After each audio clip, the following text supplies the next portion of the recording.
Talk to me.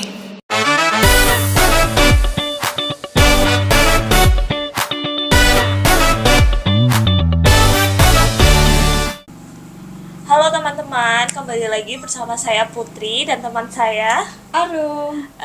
Di sini kita ada namanya itu open mind ya.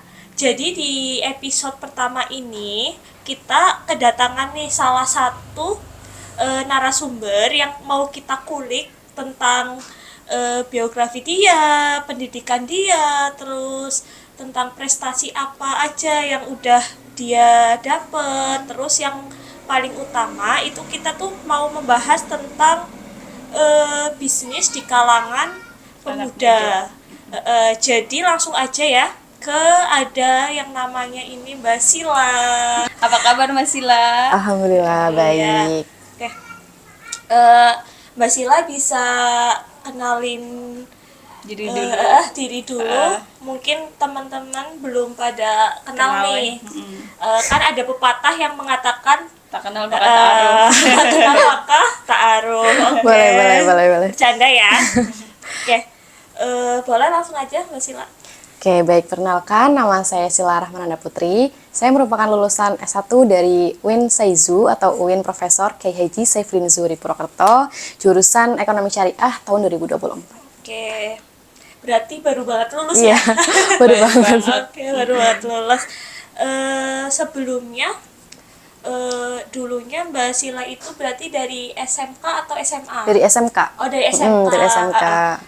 Aku pengen tahu nih Mbak, biasanya kan kalau lulusan dari SMK itu memutuskan untuk langsung terjun ke dunia kerja nih. Iya, betul. Nah, kenapa ini Mbak Sila itu salah satu orang yang dari lulusan SMK kok malah pengen ngelanjutin ke pendidikan perguruan tinggi?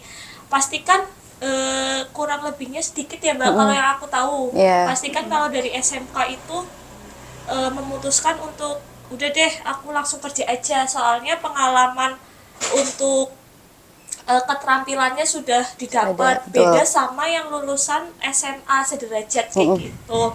Jadi apa sih kayak motivasi Mbak Sila yang kayak kepengen melanjutin kuliah gitu? Oke, makasih Mbak pertanyaannya. Sebelumnya memang kalau di SMK itu kan disiapkan untuk kerja ya. Nah, kalau di SMA itu kan untuk kuliah. Dulu juga awalnya saya juga nggak pengen kuliah, saya pengennya kerja. Teman-teman bahas kuliah, mau di sini, saya nggak mau, saya pengennya kerja. Udah dari awal saya udah pengen kerja. udah Kenapa pengen masuk kerja ya. SMK? Kenapa masuk SMK juga udah pengen kerja dari awal. Teman-teman sibuk belajar UTBK, saya sama sekali nggak belajar. Saya nggak pernah belajar UTBK sama sekali Mbak. Iya. Nah, terus kebetulan ada tetangga saya yang kuliah di UIN. Nah, dia tuh kayak nyaranin, kamu masuk UIN aja, nggak ribet. Terus juga waktu itu kan masih IAIN ya, jadi Iya, UKT-nya kan belum terlalu tinggi Mbak, Iya, jadi nggak terlalu tinggi juga bayarnya, nggak terlalu mahal gitu. Jadi aku coba, tapi lewat jalur rapot. Karena aku nggak mau ribet juga Mbak, nggak mau tes, nggak mau Tes apa, gitu ya. dan jalur rapot kan gratis. Jadi coba lewat jalur rapot, pas dari guru BK itu ngumumin mau ada span nih, siapa yang mau ikut gitu. Nah, aku cobalah iseng-iseng, siapa tahu iseng-iseng berhadiah lah gitu ya istilahnya. Jadi cobalah siapa tahu kebawa gitu. Nah, nggak berharap mau kuliah juga, nggak berharap keterima juga di UIN. Jadilah coba aja. Nah, pas udah pengumuman itu udah bukan buka kayak buka web gitu ya. Buka web ternyata keterima. Nah, alhamdulillah keterima gitu ya. Alhamdulillah keterima. Rezekinya emang di situ ya. Rezeki. Jadi kan iseng-iseng berhadiah beneran nih gitu kan. Nah, terusan nanya lah ke orang tua mau dilanjut apa enggak. Terus dari orang tua bebas, kamu pengen kuliah apa enggak. Soalnya kan dari orang tua juga udah taunya kepengennya kerja dari awal, pengennya kerja gitu. Nah, terus aku mikir lanjut nggak ya. Tapi karena sepupu-sepupuku tuh pada kuliah semua, jadi mikir apa lanjut dulu ya, nanti kerjanya setelah kuliah kayak gitu. Terus jadinya ya udahlah ambil dulu aja, lanjut dulu aja. Jadinya ya udah deh diambil kuliah di UIN-nya. Terus sampai sekarang. Oh iya. Jadi gitu ya. Jadi nggak melulu semua yang Di SMK itu Langsung kerja. Jadi Kayaknya tergantung kalau mindsetnya juga betul. ya. Kayaknya kalau sekarang semuanya udah sama-sama disiapin buat kuliah juga Iya, gitu loh, iya Mbak. sih, iya, betul. Nggak harus juga di SMA langsung kuliah, banyak juga kan yang SMA kerja, yang SMK kuliah kayak gitu. Tergantung kita rezekinya di mana Iya. kayak gitu. Kalau dulu SMK jurusan apa Mbak? Perbankan syariah. Oh, udah jadi nyambung lah ya. Iya, Jadi linear, linear. Aku sekarang suka ekonomi, nyoba kayak yang lebih umumnya kayak gitu. Oke. Berarti memutuskan untuk pada saat itu masuk ke IAIN itu langsung ambil jurusan yang ekonomi Iya, itu. Yang agak sejalan sama Iya, yang sebelumnya gitu ya. Oke. Pas waktu di perkuliahan sendiri khususnya itu pernah nggak sih Mbak Sila itu ikut kayak organisasi atau kayak organisasi di dalam UIN-nya sendiri atau di luarnya kayak gitu, boleh diceritain? Oke, kalau organisasi sih ikut ya Mbak. Awal-awal karena mondok, kan itu awal mondok. Lah awal mondok itu dari semester 1 sampai semester 3. Waktu itu sempat pengen ikut HMPS, tapi karena terkendala COVID juga, bener-bener nggak boleh keluar. Kita makan aja harus dibeliin sama pengurus, bener-bener nggak boleh keluar. Iya, nggak boleh dijenguk, nggak boleh apa, pokoknya nggak boleh keluar. Jadi aku mikirnya udahlah semester depan aja. Nah kebetulan lagi buka, itu aku ikut KSE, Komunitas Studi Ekonomi Islam. Gitu, aku ikut itu, Studi Ekonomi Islam. Itu ada di Fakultas Ekonomi dan Bisnis Islam. Nah, teman-temanku tuh pada mau ikut. Terus lah, aku daftar juga itu di akhir ini loh Mbak, di akhir penutupan. Iya, di akhir penutupan. Udah tutup. Terus aku oh ya aku belum daftar gitu kan, tapi aku udah ya udahlah mungkin bukan sekarang ya gitu kan, nanti lagi gitu mikirnya. Terus sama temenku di chat, ayo ikut aja nggak apa-apa, masih bisa. Jadinya aku ikut, kan juga kadang ada transfer gitu ya Mbak, ada bayar gitu kalau misalkan oprek kan buat nginep buat apa gitu. Nah aku juga terus aku bayar, jadilah ikut. Nah ikut terus jadi mulai dari situ jadi aktif, sering ikut kepanitiaan, jadi pengurus juga. Kebetulan kan aku juga di KSE 2 tahun. Lama ya. Tahun pertama itu kan jadi sekretaris umum. Setelah tahun kedua aku di Kepala Departemen Public Relation, jadi humasnya KSE. Nah dari situ juga aku dapat banyak info kayak kepanitiaan eksternal gitu, eksternal kampus kayak gitu. Jadi pernah lah beberapa kali ikut kayak gitu. Di luar kampus, kayak misalkan Banyumas Kampus Expo. Berarti kalau yang organisasi itu tuh lebih ke apa tuh Mbak? Kayak Yang apa? Maksudnya ke bidang apa? Oh, yang KSE itu. Iya. Oke. Kalau KSE itu sih kita fokusnya banyak ya Mbak, kayak misalkan ke ISEI, LKTI, Olimpiade gitu. Jadi kita itu ada di semua univ. Nggak cuma di UIN. Jadi UIN tuh kayak ibaratnya ada UIN tuh ada loh cabangnya gitu iya, ya. kalau di Purwokerto itu, kalau misalnya Purwokerto itu ada di Unsud sama di Kebumen. Gitu. Nah kita juga per tahunnya itu ada acara regionalnya, kayak temu ilmiahnya, lomba-lomba itu dikumpulin satu regional buat lomba kayak ISAI, LKTI, terus juga Olimpiade, tapi tentang ekonomi Islam kayak gitu. Membahas seputar itu kayak gitu. Nah dari situ juga kayak aku dapat banyak info kan, karena aku juga di tahun kedua aku jadi humas gitu kan, ketemu banyak orang, dapat info panitian ini, panitian itu kayak gitu. Jadi lumayan aktif juga di eksternal, kayak itu tadi BCE, terus juga kayak waktu itu pernah ada acara Yatim Fest 250 anak yatim. Di Banyumas. Acaranya itu di Taman Langit. Itu ngumpulin 250 anak yatim se-Banyumas kayak gitu. Di situ banyak sih kayak collab-nya sama lembaga filantropi di Banyumas kayak gitu. Berarti lumayan banyak juga ya, padat juga ya. Lumayan. Oke. Aku agak agak penasaran. Kan kuliah itu apalagi kuliah UIN itu kan termasuk kuliah yang ibaratnya menurut aku padat ya, formal dibanding sama yang kayak UT atau sejenisnya. Itu pasti kan mata kuliahnya juga lumayan banyak. Nah, untuk membagi waktunya nih Mbak Sila, dari yang sekian banyak sekian banyak mungkin ikut organisasi itu bisa bagi waktunya antara mungkin yang tadi awalnya mondok juga, terus belum lagi organisasi, terus mata kuliahnya juga kan harus lulus ya maksudnya. Terus juga yang aku tahu tentang UIN tuh dia tuh di situ ada juga namanya harus lulus pengembangan bahasa Arab sama bahasa Inggris. Itu tuh gimana sih triknya biar semuanya itu gitu. bisa berjalan dengan lancar? Sebenarnya kalau dibilang banyak juga nggak banyak banget ya Mbak. Kayaknya masih banyak yang lebih banyak lagi gitu. Kalau aku sih tadi karena aku semester 1 sampai 3 itu mondok, jadi aku kan nggak ikut organisasi di semester itu, belum ikut. Nah, di semester 1 sampai 3 itu aku selesaiin semuanya. BTA PPI, pengembangan itu aku udah lulus semuanya, Mbak. Berarti awalnya tuh diselesaiin. Iya, awalnya aku selesaiin semua dulu tanggung jawabku gitu. Biar akunya juga nanti kalau mau ikut apa itu bisa bebas kayak iya, gitu. nggak terlalu Nggak terlalu terikat juga. Itu juga memang aku mutusin buat ikut organisasi setelah aku keluar dari pondok. Ibaratnya aku tuh mondok buat PTA gitu loh, Mbak.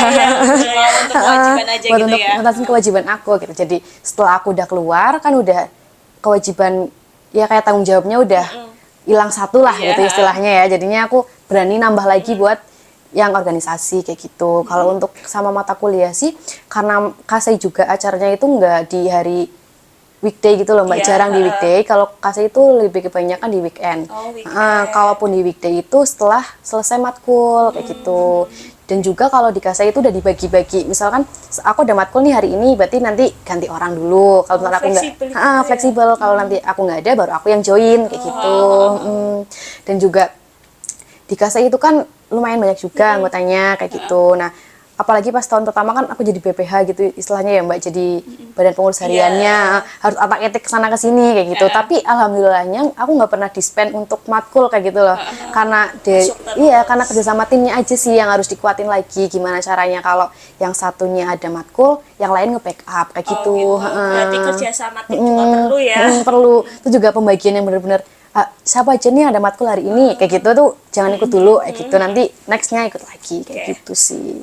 Buat kayak aku kan udah lihat nih sebelumnya kayak biodata dari Basila sendiri itu tuh ada yang aku penasaran tentang Basila itu menangin beberapa kayak perlombaan reels gitu. Itu kan kayak anak zaman sekarang kan pasti buat reels gitu tuh. Itu tuh apa sih yang dilombain, terus dari mana, terus infonya dari mana, terus mungkin bisa hadiahnya apa ya gitu. Oke, makasih Mbak. Jadi dari KSI itu kan sendiri juga fokus di prestasi juga. Jadi KSI itu udah lumayan banyak, bukan lumayan lagi sih, banyak kalau bisa dibilang itu udah banyak prestasinya. Kayak tahunku kemarin terakhir aku ikut itu sampai 50 lebih prestasi dalam 1 tahun itu. Nah, jadi kita itu juga dapat apresiasi dari KSI gitu loh, Mbak. Kalau misalkan ada kita menang, kita dibikin pamflet atau apa kayak gitu. Dari KSI kayak gitu. Nah, setiap di grup juga kalau ada info lomba pasti di-share. Siapapun yang dapat info lomba pasti di-share di grup. Pasti di-share di grup. Jadi, ini ada lomba ini, ada lomba itu kayak gitu. Nah, berarti awalnya dari itu. Di-share kayak gitu. Nah, dulu juga di KSI itu ada kayak bukan guru ya, tapi dosen, tapi bukan pembina juga, kayak yang ikut ngebantu di KSI.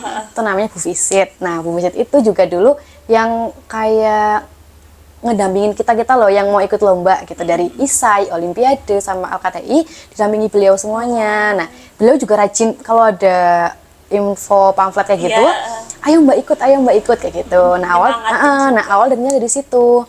Awalnya dari situ ada yang nge-share pamflet itu pertama kali sebenarnya aku sama teman-temanku tuh, sama Farah sama Linda itu ikut di programnya BI di Cipta Bangga Paham Rupiah. Itu video itu tentang itu dari Bank Indonesia Purwokerto.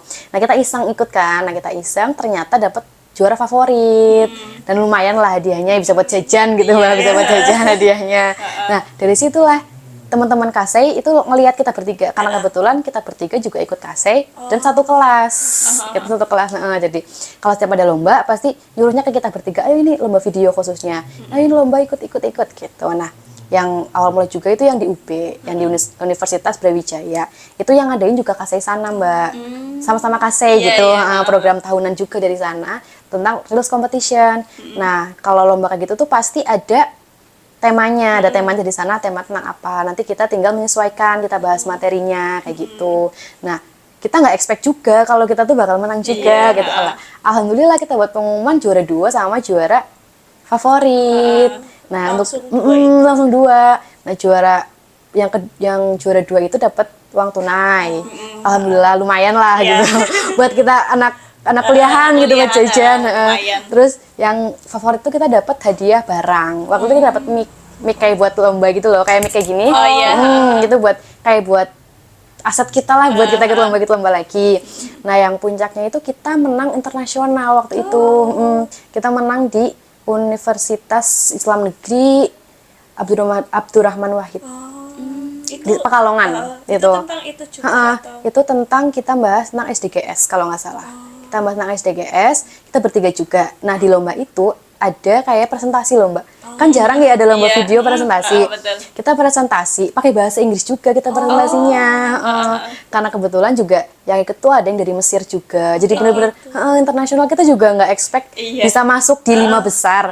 Terus kita ngadep sama jurinya, kita presentasi pakai bahasa Inggris, jelasin kayak gitu. Kita juga nggak expect. Terus kita juga udah kayaknya nggak menang deh. Yang lain Iya. lebih bagus, yang lain juga bahasa Inggrisnya lebih bagus. Nah ternyata alhamdulillahnya kita dapat juara 3.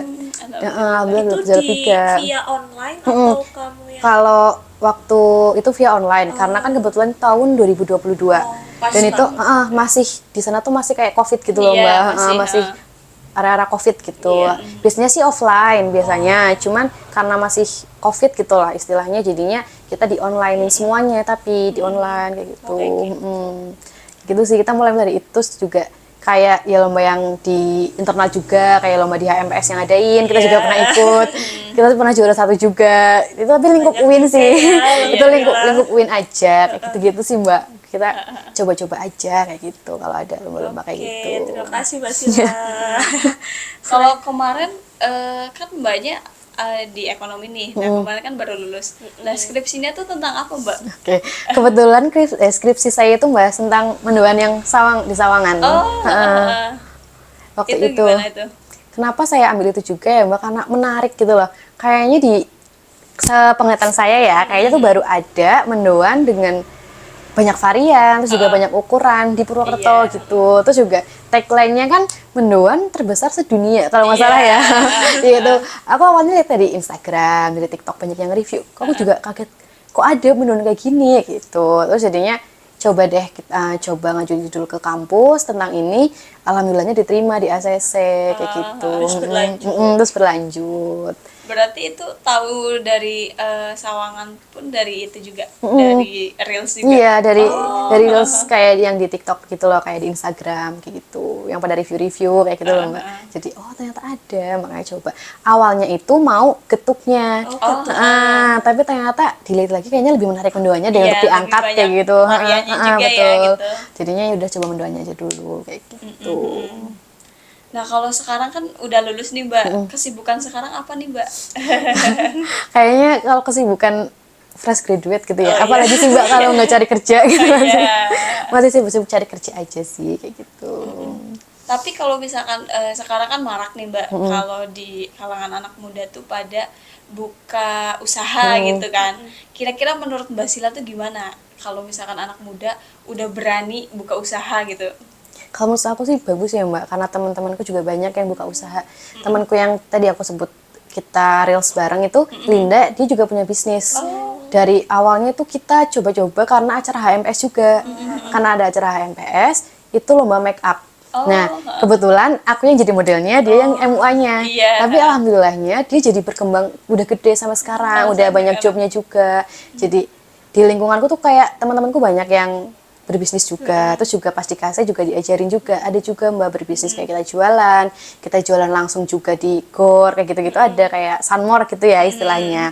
Jadi menurutku bagus sih, karena sebenarnya juga aku sendiri pengen gitu loh, tapi aku mikirin tuh kayaknya aku kurang telaten gitu loh Mbak, kayaknya kurang telaten buat, kan harus sabar ya Mbak, harus sabar, harus terus promo gitu-gitu, kayaknya aku tuh kayak tipe yang kurang telaten kayak gitu. Jadi aku mikir teman-teman yang bisa berbisnis apalagi sambil kuliah itu keren banget sih, apalagi kayak kalau penghasilannya udah sampai besar kayak gitu, udah bisa menghidupi dirinya sendiri kayak gitu, minimal bisa bayar UKT sendiri lah gitu ya istilahnya, itu kayak keren banget sih. Keren banget, aku aja iri sebenarnya sama teman-teman yang kayak gitu. Iya sih kalau misalkan bisnis mungkin kalau misalkan belum ada mental yang Betul. gitu kayaknya agak gitu ya, apalagi memulainya itu Betul. kan ya harus ada yang support system yang bagus juga gitu ya. Materi juga. Betul, modalnya gitu. betul. Gitu.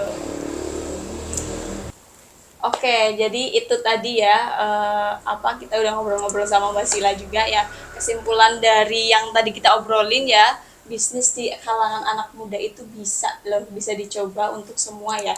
apalagi kalau misalkan untuk yang mahasiswa atau siswa gitu ya, masih pelajar gitu, kalau misalkan mau ada niat bisa dicoba gitu. Apa, walaupun misalkan dengan modal yang terbatas atau apa gitu, yang penting kuncinya tadi sabar ya mbak. Sabar dan juga telaten Telaten. gitu. Tuh. Karena kalau misalkan kita udah ada niat tapi nggak sabar itu nggak bisa jalan juga ya mbak. Iya, Gitu. Paling gitu ya mbak, terima kasih waktunya. Terima kasih kembali. Terima kasih waktunya sudah bisa hadir di sini, bisa kasih inspirasi, motivasi juga ke teman-teman yang lain gitu ya. Oke, sekian dari kami. Nantikan open mind berikut ya. See you.